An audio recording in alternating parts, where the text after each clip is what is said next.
ரப்புல் ஆலமீன் ஏன் மனிதர்களை சோதிக்கிறான்? ஒரு மனிதன் சோதிக்கப்பட்டால்தான் பலமுள்ளவனாக மாறுவான். சோதிக்கப்படாத யாரும் பலமுள்ளவர்களாக மாற முடியாது. இந்த உலகத்திலே கிடைக்கக்கூடிய விலையுயர்ந்த உலோகங்களாக எதுவாக இருக்கலாம், அவற்றை உருவாக்குவதற்கு பல சிரமங்கள் தேவை. அது பல வடிவ மாற்றங்களுக்கு உட்படுத்தப்பட வேண்டும். அப்படியா இல்லையா? அந்த வடிவ மாற்றங்களுக்கு உட்படுத்தப்பட்டால் தான் அது உயர்தர நிலைக்கு வர முடியும். தங்கமாக இருக்கலாம், வைடூரியமாக இருக்கலாம், எதுவாக இருந்தாலும் சரி. அதுபோல்தான் மனிதன் இந்த உலக வாழ்க்கையில் வெற்றியை சுவைக்க வேண்டும் என்றால் அவன் சோதிக்கப்பட வேண்டும். தோல்விகளையும் விமர்சனங்களையும் அல்லது புறக்கணிக்கப்படக்கூடிய நிலைமைகளையும் சந்திக்காமல் இந்த உலகத்தில் யாரும் வெற்றியை அனுபவிக்க முடியாது. இந்த உலக வாழ்விலும் சரி, மறுமையிலும் சரி. சோதனைக்கு உள்ளாக்கப்பட்டால்தான் வெற்றி கிடைக்கும். தோல்வியை சந்தித்தால்தான் ஒரு வெற்றியை சுவைக்க முடியும். தோல்வியை சந்திக்காத வெற்றியாக இந்த உலகத்திலும் நாளை மறுமையிலும் கணக்கிடப்படாது. அல்லாஹ் ரப்புல் ஆலமீன் சூரத்துல் அன்கபூத்துடைய 1வது 2வது 3வது வசனத்தில் அல்லாஹ் அதை தெளிவுபடுத்துகிறான். அலிஃப் லாம் மீம் அர்த்தத்தை அல்லாஹ் அறிந்தவன். அஹஸிபன் நாசு அய்யுத்ரகு அய்யகூலு ஆமன்னா வஹும் லா யுஃப்தனூன்.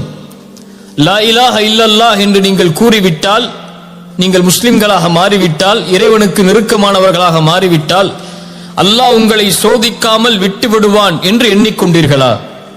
வலகத் ஃபதன்னா, இறைவன் சோதித்திருக்கிறான் உங்களுக்கு முன்னால் உள்ள சமூகத்தையும். ஃபலயஅலமன்னல்லாஹு அல்லதீன ஸதகு வலயஅலமன்னல் காதிபீன். ஏன் இந்த சோதனை? அந்த சோதித்து யார் வெற்றி பெறுபவர்கள், யார் உண்மையாளர்கள், அதில் யார் தோற்று பொய்யர்களாக மாறுபவர்கள் என்பதை இறைவன் பிரித்தறிந்துதான் உங்கள் ஈமானை இறைவன் அங்கீகரிப்பான். புரியுதா? யாராக இருந்தாலும் சரி, அவர்கள் இந்த உலகத்திலேயே உயர்ந்த நபிமார்களாக இருந்தாலும் சரி, அல்லது ஈமானில் கடைசி தரமுடையவனாக இருந்தாலும் சரி, இறைவனையே மறுக்கக்கூடியவனாக இருந்தாலும் சரி, எல்லோர்களுக்கும் இந்த சோதனை என்பது பொதுவானது. பாவிகளை, இறைவனுக்கு மாறு செய்பவர்களை மட்டும்தான் இறைவன் சோதிப்பான் என்றால் நபிமார்கள் இறைவனால் சோதிக்கப்பட்டிருக்க மாட்டார்கள். இல்லையா? இப்ப நபிமார்களையும் இறைவன் சோதித்திருக்கிறான், பசியை கொண்டு சோதித்திருக்கிறான், அவர்களை மறுக்கக்கூடியவர்களை அவர்களுடைய உறவிலிருந்தே ஏற்படுத்தி சோதித்திருக்கிறான். நபி நூஹை சோதித்தான், யாரை கொண்டு? மகனை கொண்டு. நபி லூத்தை சோதித்தான், யாரை கொண்டு? மனைவியை கொண்டு. இப்ராஹிமை சோதித்தான், தந்தையை கொண்டு. அல்லாஹ்வுடைய ரசூலை சோதித்தான், அவர்கள் விரும்பியவர்களுக்கு ஹிதாயத்தை வழங்காமல். அல்லாஹ் ரப்புல் ஆலமீன் பாவிகளை மட்டும்தான் சோதிப்பான் என்று கிடையாது. அல்லதி ஹலகல் மௌத வல் ஹயாத, சூரத்துல் முல்க் 2வது வசனம். அல்லாஹ் சொல்கிறான், அல்லதி ஹலகல் மௌத வல் ஹயாத லியப்லுவக்கும் அய்யுக்கும் அஹ்ஸனு அமலா. வாழ்வையும் மரணத்தையும் இறைவன் ஏற்படுத்தியதன் நோக்கமே சோதனைக்காகத்தான். இப்ப சோதனை என்பது இந்த உலகத்திலே பொதுவானது. ஆனால் மனிதர்களை பொறுத்தவரை இழப்புகளை மட்டும்தான் சோதனையாக மனிதர்கள் கருதுவார்களே தவிர பெறுவதை சோதனையாக கருத மாட்டார்கள். செல்வம் கிடைப்பதை யாரும் சோதனையாக கருதுவதில்லை. செல்வம் எடுக்கப்பட்டால் தான் இறைவன் சோதிக்கின்றானா என்ற கேள்வி வருகிறது. சுகமாக வாழும் போது இறைவன் சோதிக்கிறானா என்ற கேள்வி யாருக்கும் வருவதில்லை. நோய் ஏற்பட்டால் தான் இறைவன் சோதிக்கிறானா என்ற கேள்வி வருகிறது. வியாபாரத்தில் லாபம் கிடைத்தால் இறைவன் சோதிக்கிறானா என்ற கேள்வி வருவதில்லை. வியாபாரத்தில் நஷ்டமடைந்து ஏமாற்றப்பட்டால் அவன் நினைக்கிறான் இறைவன் என்னை சோதிக்கிறான் என்று. அல்லாஹ்வுடைய பார்வையில் எல்லாம் சோதனை தான். மனிதனை பொறுத்தவரை இழப்புகள் மட்டும்தான் சோதனை. அப்படி மனிதனாக இருந்து இழப்புகளை மட்டும் நீ சோதனையாக கருதினால் வபஷ்ஷிரிஸ் சாபிரின், பொறுமையாளர்களுக்கு நற்செய்தி உண்டு. பொறுமையாளர்கள் என்றால் யார்? யார்? சோதனை வந்துருச்சுன்னு கதவு போட்டுக்கிட்டு வீட்டில் உட்கார்றவங்க பொறுமையாளர்களா? அல்லாஹ் கொடுத்ததில் பொறுமையை கடைபிடிப்பவர்கள், அல்லாஹ் சோதித்ததில் பொறுமையோடு முயற்சி செய்பவர்கள், அல்லாஹ் சோதித்ததில் அந்த சோதனையிலிருந்து வெளியேறுவதற்கு அல்லாஹ் கொடுக்கக்கூடியவற்றை சகித்துக் கொண்டு முன்னேறுபவர்கள், இவர்களால் தான் வெற்றியை சுவைக்க முடியும் என்று இந்த குர்ஆனுடைய வசனம் சொல்லுகிறது. இந்த உலகத்திலே மனிதன் துவளக்கூடிய முக்கியமான சூழல் செல்வம் எடுக்கப்படும் போது, செல்வம் அவனிடமிருந்து குறைக்கப்படும் போதோ அல்லது முழுவதுமாக எடுக்கப்படும் போதோ, அல்லது உறவுகள் அவனை விட்டு பிரியும் நேரத்தில், அல்லது அவன் நினைத்த உறவு அவனுக்கு அமையாத நேரத்தில். அவன் நினைத்த உறவு என்றால் அவன் திருமணம் செய்ய நினைத்த உறவு அவனுக்கு அமையாத நேரத்தில். இந்த உலகத்துடைய சோதனை, உலகத்துடைய கவலை என்று பார்த்தால், ஒன்று செல்வமில்லாத கவலை, இன்னொன்று அவன் நினைத்த வாழ்வு அமையாத கவலை. இப்படி இந்த உலகத்திலே கவலைக்குரிய காரணங்கள் என்று ஏராளமாக எடுத்துக்கொண்டே போகலாம். அல்லாஹுடைய மார்க்கம் இதில் நமக்கு தரக்கூடிய விளக்கு என்ன? ரசூலுல்லாஹி ஸல்லல்லாஹு அலைஹி வஸல்லம் சொன்னார்கள், ஃபைன் அஸாபக ஷைஉன், உனக்கு ஏதாவது ஒரு சோதனை ஏற்பட்டால், ஃபலா தகுல் லவ் அன்னி ஃபஅல்து கதா வ கதா, நான் அப்படி செய்திருந்தால் நடந்திருக்காது, நான் இப்படி செய்திருந்தால் நடந்திருக்காது என்று சொல்லாதே. வலாக்கின் குல், சொல், கத்தரல்லாஹு வமா ஷாஅ ஃபஅல், அல்லாஹ் நாடியதுதான் என் வாழ்வில் நடந்தது என்று சொல். ஒரு முஸ்லிமை பொறுத்தவரை, ஒரு முஹ்சினை பொறுத்தவரை, இந்த உலக வாழ்க்கை என்பது அவன் விரும்பியது போல் நடக்காது. அல்லாஹ் விதித்ததின்படிதான் அவனுடைய வாழ்வு இருக்கும். திரும்ப சொல்றான், ஒரு முஸ்லிமை பொறுத்தவரை அவன் விரும்பியது நடக்காது. அல்லாஹ் எதை விதித்தானோ, அவனுக்கென்று எது முடிவு செய்யப்பட்டிருக்கிறதோ அதுதான் வாழ்வில் நடக்கும். அதனால் இந்த உலகத்தில் ஒரு முஹ்சினை பொறுத்தவரை எது அவனிடத்திலிருந்து எடுக்கப்பட்டாலும், எது அவன் விரும்பியது நடக்காவிட்டாலும், அவன் தேடிய உறவு கைகூடாவிட்டாலும், அவனை பொறுத்தவரை அவன் மனதில் நினைப்பது, இது அல்லாஹுடைய நாட்டத்தில் உள்ளது. என் இறைவன் எனக்கு எப்போதும் நலவைத்தான் நாடி இருப்பான். எனக்கு அநீதம் செய்பவன் இறைவன் அல்ல, எனக்கு நலவு செய்பவன் தான் என் இறைவன். என் தாய் எனக்கு கெடுதல் நினைக்க மாட்டாள், என் தந்தை எனக்கு கெடுதல் நினைக்க மாட்டாள், என்னை நேசிக்க கூடியவன் எனக்கு கெடுதல் நினைக்க மாட்டான். அதுபோல்தான் என்னை படைத்தவன் இவர்களை விடவெல்லாம் மேலானவன், அவன் ஒருபோதும் எனக்கு கெடுதல் நிலைத்திருக்க மாட்டான். அவன் நாடியது நடந்திருக்கிறது, நடப்பது எனக்கு நல்லது, நான் அதை விரும்பாவிட்டாலும் என்பதைத்தான் ஒரு முஃமின் தன்னுடைய வாழ்க்கையின் அடிப்படையாக கொண்டிருப்பான். அல்லாஹ் அதைத்தான் சொல்கிறான், ஒன்றை நீங்கள் வெறுப்பீர்கள், ஆனால் அது உங்களுக்கு சிறந்ததாக அமையும். நீங்கள் ஒன்றை நேசிப்பீர்கள், அது உங்களுக்கு தீயதாக அமைந்திருக்கும். வல்லாஹு யஅலம் வ அன்தும் லா தஅலமூன், அல்லாஹ் தான் அறிந்தவன், நீங்கள் அறியாதவர்கள். உங்களை படைத்த இறைவன் தான் உங்களுக்கு எது நலவு என்று தெரிந்தவன். இந்த நேரத்தில் இந்த செல்வம் குறைக்கப்படுவதால் என்ன நலவு இருக்கிறது என்பதை இறைவன் அறிந்தவன். வபஷ்ஷிரிஸ் சாபிரின், நீ பொறுமையோடு இருந்து உன் பாதையில் செல், நீ அறிந்து கொள்வாய் அது என்ன நலவு என்று.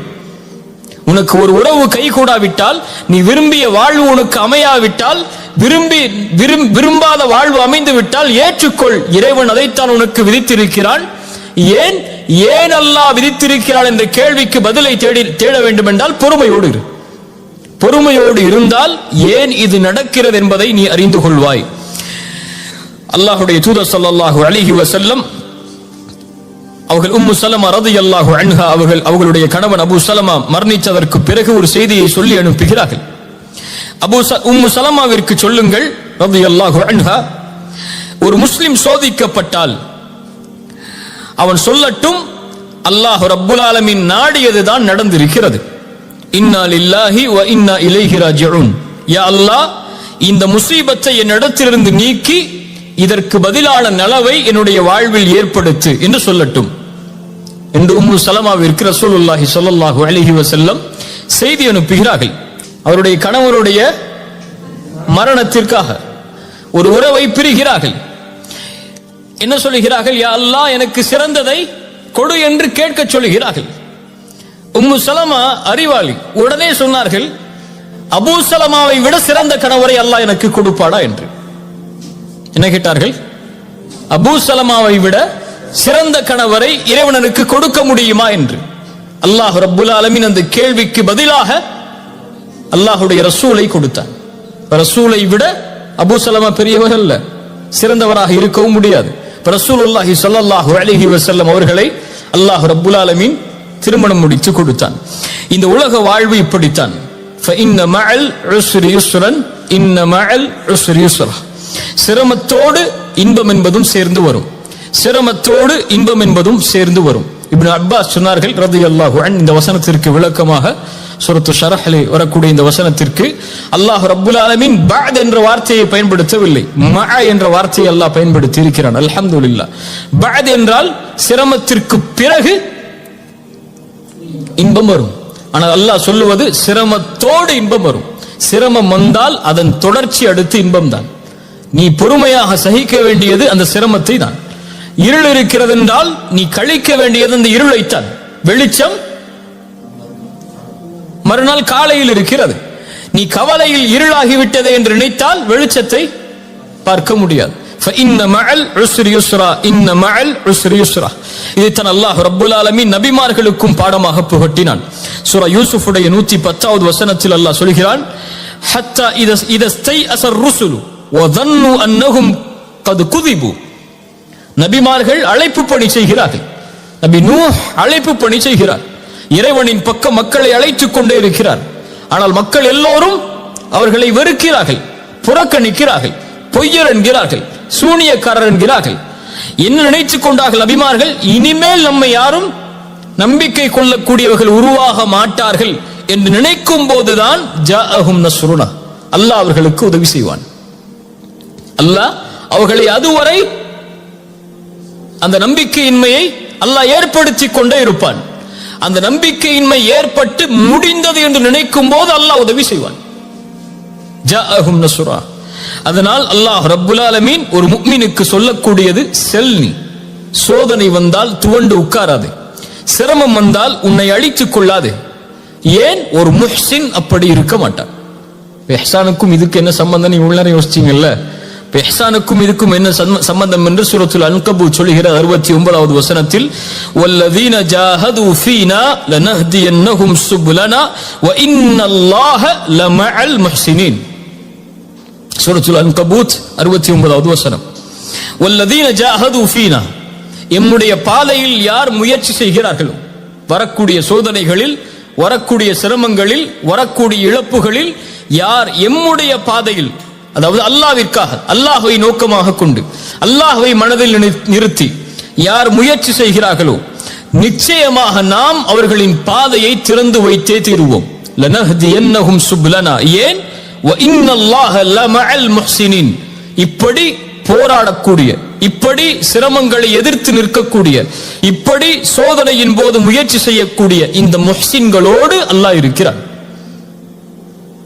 இப்ப சோதனைகளில் போராடுபவன் முஹ்சின், சோதனைகளை எதிர்கொள்பவன் முஹ்சின், சோதனையில் வெற்றி காண்பதற்காக முயற்சி செய்பவன் முஹ்சின். அவன் மனதிலே நினைப்பது அல்லாஹ்வுடைய நாட்டம் நடந்திருக்கிறது. ஒவ்வொன்றிற்கும் ஒரு காலம் உண்டு. அந்த காலம் வரும் வரை அவன் காத்திருந்துதான் ஆக வேண்டும். இதுதான் உலகம் சொல்லக்கூடிய பாடம். ஒரு மரம் மரமாக வேண்டும் என்றால் அதற்கென்று ஒரு காலம் இருக்கிறது. ஒரு கட்டிடம் கட்டிடமாக உருவாக வேண்டும் என்றால் அதற்கென்று ஒரு காலம் இருக்கிறது. இந்த உலகத்திலே ஒவ்வொன்றுக்கும் ஒரு காலம் இருக்கிறது. அந்த காலம் வரும் வரை பொறுமையோடு இருந்து முயற்சி செய்பவர்கள் வெற்றி பெறுவார்கள். இன்றே நடக்க வேண்டும் என்று நினைப்பவர்கள் கவலையையும் துன்பத்தையும் தன்னுடைய வாழ்வில் இணைத்துக் கொண்டே நகர்ந்து கொண்டிருப்பார்கள். காலம் வரும் வரை முயற்சியை கைவிடாமல் யார் முயற்சி செய்கிறார்களோ அவர்களுக்கு அல்லாஹ் ரப்புல் ஆலமீன் உதவி செய்து கொண்டே இருப்பான். மனிதனாக பிறந்தவன் முயற்சி செய்து கொண்டே இருப்பான்.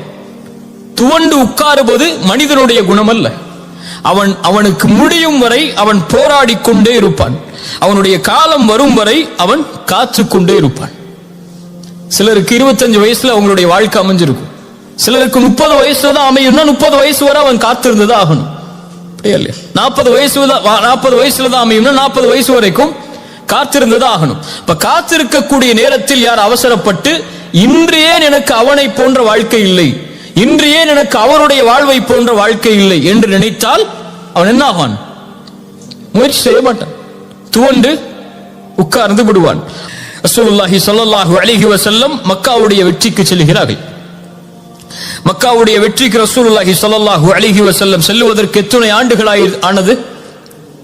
ரசூலுல்லாஹி ஸல்லல்லாஹு அலைஹி வஸல்லமுடைய 11 வருஷ மக்காவுடைய வாழ்க்கை, அதன் பிறகு நடந்த மதீனாவுடைய வாழ்க்கை, அத்துணை ஆண்டுகள் தேவைப்பட்டது மக்காவுடைய வெற்றிக்கு. ஒரு நபிக்கு அல்லாஹ் மக்காவிலேயே வெற்றியை கொடுத்திருக்கலாம், மதீனாவிற்கு அழைத்து செல்லாமல். ஏன் மதீனாவிற்கு அழைத்து செல்ல வேண்டும்? ஏன் அத்துணை போர்க்களங்களை சந்திக்க வேண்டும்? ஏன் அத்துணை இழப்புகளை அல்லாஹ்வுடைய தூதர் சந்திக்க வேண்டும்? இப்போ ஒரு வெற்றி என்பது இழப்புகளுக்கும் சோதனைகளுக்கும் பிரச்சனைகளுக்கும் விமர்சனங்களுக்கும் புறக்கணிக்கப்படுவதற்கு பிறகுதான் நடக்கும் என்பதை நபிக்கு அல்லாஹ் உணர்த்தும் போது நாம் யார்?